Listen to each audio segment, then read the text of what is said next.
میرے نیک نام، تم نے مجھے بدنامیوں کے سوا کچھ نہ دیا۔ تمہارے بچوں کی خاطر میں اپنے ماں باپ سے چھوٹ گئی، اپنے رشتہ داروں سے۔ اب تک میں منہ چھپاتی پھر رہی ہوں، دنیا والوں سے کتراتی ہوں، کوئی سوسائٹی نہیں اپناتی۔ کسی بھی سوسائٹی میں جاؤں گی تو مجھ سے میرے بچے کے بارے میں پوچھا جائے گا۔ مجرم تم ہو، سزا میں پا رہی ہوں۔ میں یہ سوچ کر صبر کر لیتی تھی کہ شاید تم کسی حادثے کا شکار ہو گئے ہو، میرے پاس پہنچنے سے پہلے اس دنیا سے اٹھ گئے ہو، اور اگر کہیں ہو تو بڑی مجبوریوں میں گرفتار ہو۔ جب بھی تمہاری مجبوریاں ختم ہوں گی تو میرے پاس ضرور آؤ گے۔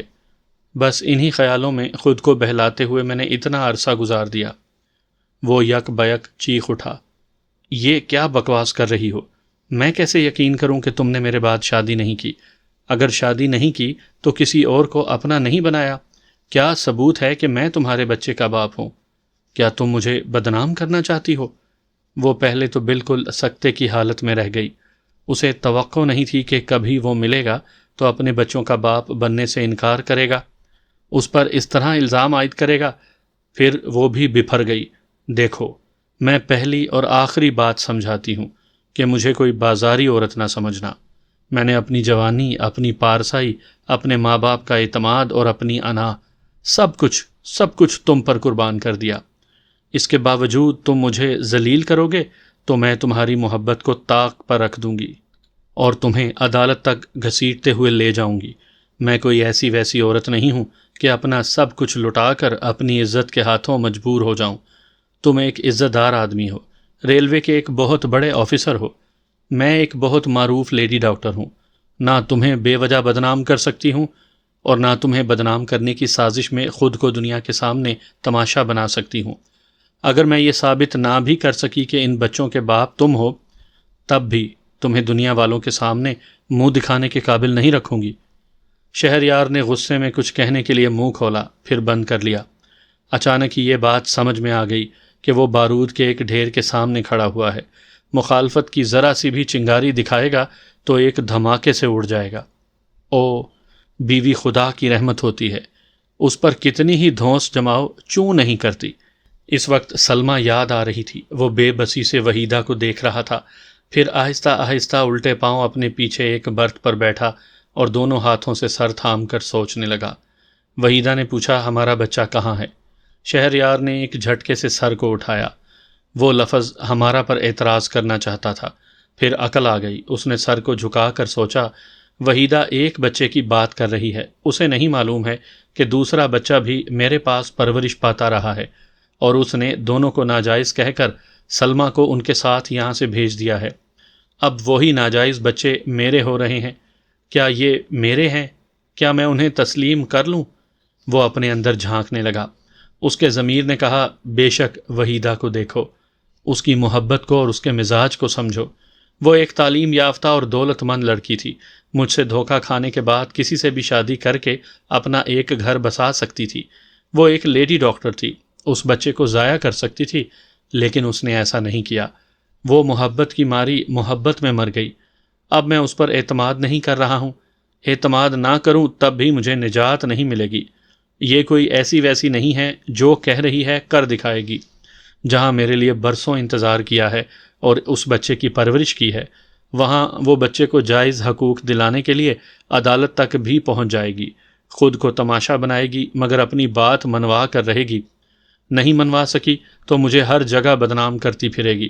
میں کتنوں کو جواب دیتا رہوں گا کہ میں نے ایسا نہیں کیا، سوسائٹی میں میرا ریکارڈ کچھ اچھا تو نہیں ہے۔ اس نے سر اٹھا کر وحیدہ کو دیکھا۔ وہ بولی، میں پوچھ رہی ہوں کہ ہمارا بچہ کہاں ہے؟ میری وائف اسے اپنی بہن کے ہاں لے گئی ہے۔ کیوں لے گئی ہے؟ یہاں میرا انتظار کیوں نہیں کیا؟ میں کسی کے بچے کو اپنے پاس نہیں رکھنا چاہتا تھا۔ اس سے کہہ دیا تھا کہ وہ اپنی بہن کے گھر میں اس بچے کے ساتھ رہے، جب اس کے ماں باپ آئیں گے تو وہیں سے لے جائیں گے۔ وہ بولی، تمہاری ہچکچاہٹ سے یوں لگتا ہے جیسے تم کچھ چھپا رہے ہو۔ دیکھو، مجھے میرا بچہ واپس لا دو۔ تم نے پہلی بار مجھے ہاتھ لگانے سے پہلے خدا کو حاضر و ناظر جان کر وعدہ کیا تھا کہ مجھ سے شادی کرو گے۔ میں آج اسی خدا کی قسم کھا کر کہتی ہوں کہ میں تمہارے بچوں کی ماں ہوں۔ میں نے ایک نہیں، تمہارے 2 بچوں کو جنم دیا ہے۔ وہ جڑواں تھے، بعد میں آپریشن کے ذریعے انہیں الگ الگ کیا گیا۔ میں تمہاری شرافت کا واسطہ دے کر کہتی ہوں کہ اگر تم کسی شریف خاندان سے تعلق رکھتے ہو، ایک خدا پر بھروسہ کرتے ہو، ایک آخری رسول صلی اللہ علیہ وآلہ وسلم کو مانتے ہو، تو مجھ پر بھروسہ کرو۔ میں جو اتنے عرصے تک تمہارا انتظار کرتی رہی، تمہارے بچے کو پالتی رہی، تو یہ محض میری محبت کی دیوانگی نہیں تھی، میری ممتا کا تقاضا بھی تھا کہ میں ہمارے بچے کو تمہارا نام دوں، اور میں یہ نام دے کر رہوں گی۔ وہ تھکے ہوئے انداز میں برتھ کی پشت سے ٹیک لگا کر بولا، مجھے تسلیم کرنا ہی پڑے گا، بہت سی باتیں سوچتا ہوں تو تم سچی نظر آتی ہو، تم چاہتی تو ان بچوں کے پیدا ہونے سے پہلے ہی انہیں مٹا دیتی، مگر تم نے میری محبت میں، میرے انتظار میں انہیں جنم دیا، میری خاطر بدنامیاں مول لی۔ سوچتا ہوں کہ قدرت نے عجب تماشا دکھایا ہے، میرے ایک بچے کو میرے ہی پاس پرورش کرنے کے لیے بھیج دیا، میرے والد کی سرپرستی میں ان بچوں نے جنم لیا۔ یہ سب باتیں ایسی ہیں کہ مجھے اعتماد کرنا ہی پڑے گا۔ وحیدہ حیرانگی سے آنکھیں پھاڑ پھاڑ کر اس کی باتیں سن رہی تھی۔ اس نے پوچھا، یہ تم کیا کہہ رہے ہو؟ وہ ایک بہت ہی شفیق بزرگ تھے، بہت ہی شریف گھرانے کے لوگ تھے۔ وہ اور ان کی بہو نے جیسا میرا ساتھ دیا ہے، ویسا کسی خون کے رشتے نے بھی ساتھ نہیں دیا۔ ہمارا ایک بچہ اسی شریف عورت کی گود میں پرورش پا رہا ہے۔ شہریار نے تائید میں سر ہلایا، کہا، ہاں، اس خاتون کا نام سلمہ ہے اور ان بزرگ کا نام ملک دین محمد تھا۔ وہ حیرانگی سے آگے بڑھ کر اس کے قریب فرش پر گھٹنے ٹیک کر بولی، تم کیسے جانتے ہو؟ کیا؟ ہاں، ملک دین محمد میرے والد ہیں اور سلمہ میری بیوی ہے۔ وہ خوش ہو کر بولی، تو پھر تم اپنے دونوں بچوں کو تسلیم کر رہے ہو؟ ہاں، بچوں کی تاریخ پیدائش کے حساب سے تم نے میرے ہی بچوں کو جنم دیا ہے۔ جب میں آخری بار تم سے مل کر گیا اور حادثے کا شکار ہوا تو اس کے تقریباً 9 ماہ کے بعد یہ پیدا ہوئے تھے۔ اس وقت تک میرے علم کے مطابق اور میرے اعتماد کے مطابق تمہاری زندگی میں میرے سوا کوئی نہیں آیا تھا۔ یہ میرے بچے ہیں۔ وحیدہ نے خوش ہو کر اپنا سر اس کے گھٹنوں پر رکھ دیا۔ پہلے محبوب ملا تو وہ خوشی اور تھی، اب بچوں کا باپ ملا تو مارے خوشی کے وہ پھوٹ پھوٹ کر رونے لگی۔ شہریار نے قدموں سے اٹھا کر اسے دل سے لگا لیا۔ اگر ڈاکٹروں کی یہ رپورٹ درست ہے کہ وہ آئندہ باپ نہیں بن سکتا، تو پھر وحیدہ نے اسے 2 بچوں کا باپ بنا دیا تھا۔ اب وہ لا ولد نہیں رہے گا۔ وحیدہ سے اسے بچھڑی ہوئی محبت مل رہی تھی، بچے مل رہے تھے، وہ دیوانہ وار اسے اپنا رہا تھا۔ وحیدہ کی بھی یہی حالت تھی۔ وہ ساری شکایتیں، ماضی کی جفائیں بھول کر خوشی سے پھولی نہیں سما رہی تھی۔ آج اس کے لیے عید کا دن تھا، آج اپنے محبوب کے ساتھ اپنا دوسرا بیٹا بھی ملنے والا تھا۔ ایسے وقت وہ سلمہ کو بھول گئی تھی۔ اسی وقت دروازے پر سلمہ کی آواز سنائی دی۔ وہ دونوں چونک کر الگ ہو گئے، دروازے کی طرف دیکھنے لگے۔ سلمہ کے چہرے پر گہری سنجیدگی اور دکھ کی پرچھائیاں تھیں۔ وہ بڑے صبر اور تحمل سے ان کے ملاپ کا تماشا دیکھتی رہی تھی۔ اس نے زہریلی مسکراہٹ سے کہا، یہاں تک تو بہت اچھی فلمی کہانی بن گئی۔ ایک ہیرو اپنے بچوں کا باپ بنتا ہے اور اس سے خبر نہیں ہوتی۔ ہیرو کے باپ کی سرپرستی میں بچے جنم لیتے ہیں، پھر ان میں سے ایک بچہ ہیرو کی گود میں پرورش پاتا ہے، آخر میں ہیروئن بھی آ کر مل جاتی ہے۔ تماشا دیکھنے والے ہنسی خوشی گھر چلے جاتے ہیں۔ لیکن یہ فلم کا نہیں، زندگی کا تماشا ہے جو اب شروع ہوگا۔ اب کیا ہوگا میرے سرتاج؟ میرے ہوتے ہوئے آپ دوسری عورت کو گلے کیسے لگائیں گے؟ آپ ان ناجائز بچوں کے باپ کیسے بنیں گے؟ وہ ہچکچاتے ہوئے کچھ کہنا چاہتا تھا، اس سے پہلے وحیدہ نے آگے بڑھ کر پوچھا، بہن، میرے بچے کہاں ہیں؟ سلمہ نے جواب دیا، تمہیں پریشان نہیں ہونا چاہیے، بچے خیریت سے ہیں۔ میرے شوہر نے حکم دیا تھا کہ وہ ناجائز ہیں، انہیں یہاں سے لے جاؤ۔ جب تک بچوں کی ماں نہ ملے میں ان بچوں کے ساتھ اپنی بہن کے ہاں رہوں۔ لیکن یہاں سے نکل کر مجھے خیال آیا کہ میری بہن ان میں سے ایک بچے امیر کو ہمارا بچہ سمجھتی ہے، دوسرے ہم شکل کبیر کو دیکھے گی تو طرح طرح کے سوالات کرے گی، پھر مجھے شوہر کے حکم کے مطابق امیر سے بھی تو دستبردار ہونا ہے، بہن کے ہاں جانے سے معاملہ بگڑ جائے گا۔ وہ بولتے ہوئے اندر آ گئی، دروازے کو بند کیا، پھر کہنے لگی، میں نہیں جانتی تھی کہ اپنے ہی مرد کے گناہ کو چھپانے کے لیے اپنی بہن کے ہاں جانے سے ڈر رہی ہوں۔ میں وہاں نہیں گئی، پھر کہاں جاتی؟ اس نے شہریار کو دیکھتے ہوئے کہا، آپ نے مجھے آزمائش میں مبتلا کر دیا تھا، یہاں بچوں کو لے کر واپس بھی نہیں آ سکتی تھی، آخر میں نے ایک ہوٹل میں ایک کمرہ کرائے پر لیا، وہاں دونوں بچوں کو آیا کے پاس چھوڑ کر آئی ہوں۔ ارادہ تھا کہ پھر آپ کی خوشامد کروں گی، آپ کے قدموں میں گر کر امیر کو اپنا لینے کی التجا کروں گی۔ میں محبوبہ تو نہیں ہوں کہ قدموں میں گراؤں گی، بیوی ہوں، گرنے ہی کی بات سوچ سکتی ہوں۔ شہریار نے کہا، اب تم بولو گی، میری ایک کمزوری تمہارے ہاتھ آ گئی ہے۔ وہ بولی، میری کوئی کمزوری نہیں ہوتی، تب بھی آپ بولتے ہیں۔ وحیدہ سر جھکائے کھڑی تھی، ندامت سے بولی، بہن، ابھی میں نے ان کی زبان سے آپ کا نام سنا تو بڑی حیران ہوئی۔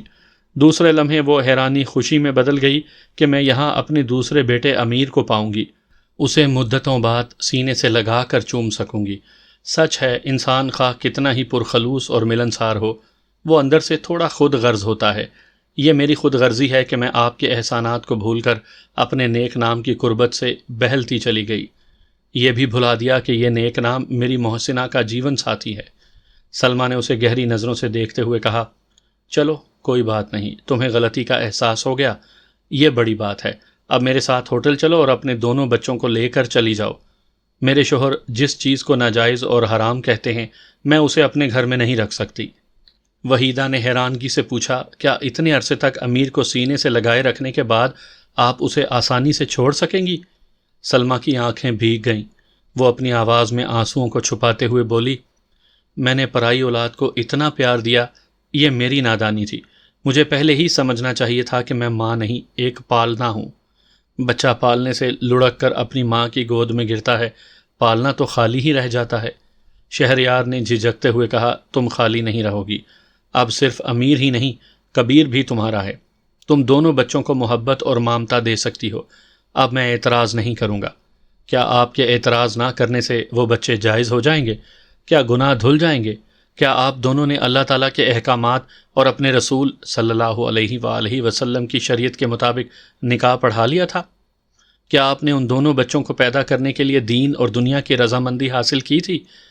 اگر نہیں کی تھی تو اب آپ اخلاق اور تہذیب کی کون سی نئی کتاب کھولیں گے؟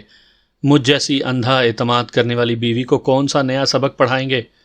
وحیدہ نے سلمہ کے ہاتھوں کو تھام کر عاجزی سے التجا کی، بہن، میرے بچوں کو ناجائز نہ کہیں، کلیجہ پھٹ جاتا ہے۔ اگر یہ الزام نہ مٹا تو یہی بچے بڑے ہو کر مجھ پر تھوکیں گے۔ شہریار نے بھی ذرا عاجزی سے کہا، میں سمجھتا ہوں تمہیں ہم پر بہت زیادہ غصہ آ رہا ہے، اس وقت تمہارے دماغ میں آندھیاں چل رہی ہوں گی۔ تم جب تک ہم پر کیچڑ اچھالتی رہو گی، ہم برداشت کرتے رہیں گے۔ ہم خطا کار ہیں، ہمیں برداشت کرنا ہی ہوگا، لیکن تمہارے غصے اور نفرت کی ایک انتہا ہوگی۔ ہر چیز فنا ہو جاتی ہے، تمہارا غصہ بھی ایک دن فنا ہوگا۔ تم ہم پر نفرت کا آخری لفظ بھی تھوک دو گی، اس کے بعد کیا ہوگا؟ کیا مجھے چھوڑ کر چلی جاؤ گی؟ نہیں، کبھی نہیں۔ میں تمہیں خوب سمجھتا ہوں، تم میری ہی چوکٹ پر جان دینے والی عورت ہو۔ وہ غصے سے شہریار کو دیکھنے لگی۔ وہ بولا، فی الحال یہ بتاؤ کہ بچے کس ہوٹل میں ہیں؟ میں انہیں واپس لے کر آؤں گا، اس بہانے تم دونوں سے ذرا دور چلا جاؤں گا۔ میرے جانے کے بعد تم اور وحیدہ یہاں تنہائی میں بیٹھ کر موجودہ حالات کو سمجھو اور مصلحت اندیشی سے سوچو کہ… وہ اب جو بات کہنا چاہتا تھا اس کے لیے حوصلے کی ضرورت تھی۔ اس نے حوصلے کو ذرا جوان رکھنے کے لیے وحیدہ کی طرف دیکھتے ہوئے کہا کہ ہم تینوں ایک ساتھ، یعنی کہ ایک ساتھ۔ یہ کہتے ہوئے اس نے سلمہ کو دیکھا تو بات حلق میں اٹک گئی، مطلب کی بات بول نہ سکا۔ اس کی طرف سے منہ پھیر کر کھڑکی کے باہر دیکھتے ہوئے بولا، مجھے ہوٹل کا پتہ اور کمرہ نمبر بتاؤ۔ سلمہ نے ہونٹوں کو سختی سے بھینچ لیا، جیسے ہوٹل کے پتے کو باہر نکلنے سے روک رہی ہو۔ ابھی وہ لڑائی کو جاری رکھنا چاہتی تھی، بحث کرنا چاہتی تھی کہ وہ بچے ناجائز ہیں، انہیں گود میں لینے کیوں جا رہے ہو، لیکن دماغ نے سمجھایا کہ وہ صدیوں تک لڑتی رہے گی تب بھی جیت نہیں سکے گی۔ اسے اپنے اندر ذرا سی لچک پیدا کرنی چاہیے، حالات سے تھوڑا سمجھوتا کرنے کا انداز اختیار کرنا چاہیے۔ وہ منہ گھما کر بولی، ہوٹل دلشاد، کمرہ نمبر 10۔ شہریار اپنی جگہ سے پلٹ کر تیر کی طرح کمرے سے نکل گیا۔ سلمہ کے ڈوبتے دل نے کہا، وہ محض بچوں کو لانے ہی نہیں گئے، میرے لیے گڑھا کھودنے گئے ہیں۔ وہاں مجھے دفن کیا جائے گا، پھر میری قبر کی چھاتی پر میری سوکن کو بٹھایا جائے گا۔ اس خیال سے سر چکرانے لگا۔ وہ کھڑی نہ رہ سکی، آہستہ آہستہ قالین پر بیٹھ گئی۔ اس کے ساتھ ساتھ وحیدہ اس کے روبرو بیٹھ گئی۔ چند لمحوں تک دونوں کے سر جھکے رہے، وہ اپنے اندر جیسے لڑ رہی تھیں۔ پھر انہوں نے نظریں اٹھا کر ایک دوسرے کو دیکھا تو بے اختیار اپنے دونوں ہاتھوں سے اپنے چہرے کو ڈھانپ لیا۔ تعجب ہے، کرتا کوئی ہے، روتا کوئی ہے، وہ دونوں پھوٹ پھوٹ کر رونے لگیں۔ وہاں کوئی ان کے آنسو پہنچنے والا نہیں تھا، انہیں خود ہی رونا تھا، خود ہی چپ ہونا تھا۔ وحیدہ نے ہچکیاں لے لے کر کہا، آپ نے مجھ پر بڑے احسانات کیے ہیں، مجھے آپ کی ازدواجی زندگی میں آگ نہیں لگانی چاہیے، اپنے بچوں کو لے کر یہاں سے چلی جانا چاہیے، مگر میں کیا کروں؟ وہ صرف آپ کے شوہر ہی نہیں، میرے مجرم بھی ہیں۔ سامعین کرام، آپ سن رہے ہیں ایک دلچسپ اردو کہانی جس کا نام ہے نیک نام۔ یہ اس سلسلے کی آخری اور قسط نمبر 5 ہے۔ مجھے امید ہے آپ کو میری یہ کاوش پسند آئی ہوگی۔ آپ نے اگر ابھی تک میرا چینل مائی وائس سبسکرائب نہیں کیا تو ابھی میرے چینل کو سبسکرائب کر کے بیل نوٹیفیکیشن آن کر لیجئے تاکہ آنے والی ہر نئی کہانی کی اطلاع پر وقت آپ تک پہنچ سکے۔ مگر میں کیا کروں؟ وہ صرف آپ کے شوہر ہی نہیں، میرے مجرم بھی ہیں۔ انہوں نے جس بری طرح مجھے برباد کیا ہے وہ سارا قصہ آپ جانتی ہیں۔ آپ خود فیصلہ کریں، کیا میرے ساتھ انصاف نہیں ہونا چاہیے؟ سلمہ نے روتے روتے کہا، میں کہانیاں لکھنے والی ہوتی تو تمہاری حمایت میں قلم اٹھاتی، وکیل بیرسٹر ہوتی تو عدالت میں تمہارے حقوق کے لیے لڑنا شروع کر دیتی، لیکن سب سے پہلے میں عورت ہوں، ایک سوکن کے حقوق کے لیے کیسے لڑوں؟ تم میری جگہ ہوتی تو کیا کرتی؟ آپ کی طرح ذہنی الجھنوں کا شکار ہو جاتی۔ آپ اپنی جگہ قابل رحم ہیں، میں اپنی جگہ فریاد کناں ہوں، اپنے لیے انصاف چاہتی ہوں۔ ہمارا انصاف کون کرے گا؟ ہمارا انصاف تو ہمارا مرد ہی کرتا ہے نا، اور ہمارے ساتھ انصاف ہو رہا ہے۔ ہمیں ایک دوسرے سے مجبوراً سمجھوتا کرنے کے لیے یہاں تنہا چھوڑ دیا گیا ہے۔ مجھے اپنی بے بسی کا احساس ہے، میں چیخ چیخ کر آسمان سر پر اٹھا سکتی ہوں، مگر اپنے شوہر کو تمہاری طلب سے باز نہیں رکھ سکتی۔ تمہاری مظلومیت نے اور ان بچوں نے ان کا پلہ بھاری کر دیا ہے۔ وحیدہ نے آنسو پونچھتے ہوئے کہا، میں نے انہیں دھمکی دی تھی کہ وہ اپنے بچوں کو تسلیم نہیں کریں گے تو میں انہیں عدالت میں چیلنج کروں گی، خود بدنام ہوں گی اور ان کی نیک نامی کی دھجیاں اڑاؤں گی، مگر ہم صرف دھمکیاں دے سکتی ہیں، دعوے کر سکتی ہیں، عمل نہیں کر سکتی۔ اپنے مرد کے آگے اپنا سب کچھ ہار جانے کے بعد اسے جیتنے کے لیے کچھ باقی نہیں رہتا، صرف جھکا ہوا سر رہ جاتا ہے۔ ہمارے لیے تو ان کی بدنامی ہماری بدنامی ہوتی ہے، ان کی عزت پر اپنا سر ننگا لگتا ہے۔ سلمہ نے سرد آہ بھر کر کہا، ہم دونوں کو جھکنا ہے، آج نہیں تو کل جھکنا ہے۔ ابھی وہ جاتے وقت ٹھیک ہی کہہ گئے ہیں کہ جب میرے غصے اور نفرت کی انتہا ہو جائے گی تو میں تھک ہار کر انہی کی چوکھٹ پر مرنے کے لیے بیٹھی رہ جاؤں گی۔ وہ پھر رونے لگی۔ وحیدہ سرکتے ہوئے قریب آئی، اس نے اپنے دونوں ہاتھ اس کے شانوں پر رکھے۔ وہ اور ٹوٹ ٹوٹ کر رونے لگی۔ وحیدہ اس کا سر اپنے شانے پر رکھ کر تسلیاں دینے کے انداز میں تھپکنے لگی۔ سلمہ جیسے ڈوب رہی تھی، سہارا لے رہی تھی، اس سے لپٹ رہی تھی، بلک بلک کر کہہ رہی تھی، جیسی کرنی ویسی بھرنی کہاں ہوتی ہے، انہیں تو اپنی کرنی کے بدلے 2 تمغے مل رہے ہیں۔ وہ ایک گہری سانس لے کر بولی، یہ مرد بڑے با کمال ہوتے ہیں، ہمیشہ نیک نام رہتے ہیں۔